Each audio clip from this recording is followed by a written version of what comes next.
kinesiology. So how do we measure something? If I want to know that I'm taller or shorter than the person next to me, we use a ruler and we can get our height in centimeters or inches. But what about injury? How do we measure that, and how do we begin to quantify it? When you get injured, you probably turn to your doctor and you ask them to tell you something about what's going on. They're probably going to look at you and they're going to ask you about your pain. They might ask you, what activities can and can't you do? They'll probably take some diagnostic tests, maybe give an x-ray or an MRI that you probably can't understand, and then they're going to give you some options. One of them might be surgery.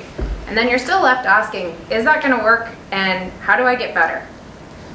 Our research team focuses on measuring and quantifying human movement.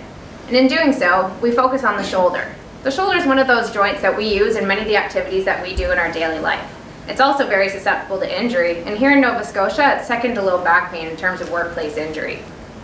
In moving forward, what we need to be able to do is help the clinicians that assess these injuries in developing gold standards and comparing and looking at their treatment options, and be able to give some valuable feedback to you guys if you do get injured. So my thesis investigates a new metric, and highlighted behind me, it's this thing called the maximum reach envelope, which is this 3D volume of space that someone can reach to. It used to be used in industrial engineering as this tool that we would use to design where things should be laid out with respect to a person who's operating something. Now I think it could be useful as well in the clinical realm. So I measured 3 different groups. I took a look at a young adult population, an older adult population, and those who have an injury, a rotator cuff tear in their shoulder. I took this measurement along with some other current clinical measures and then began to look at some of the patterns that are occurring.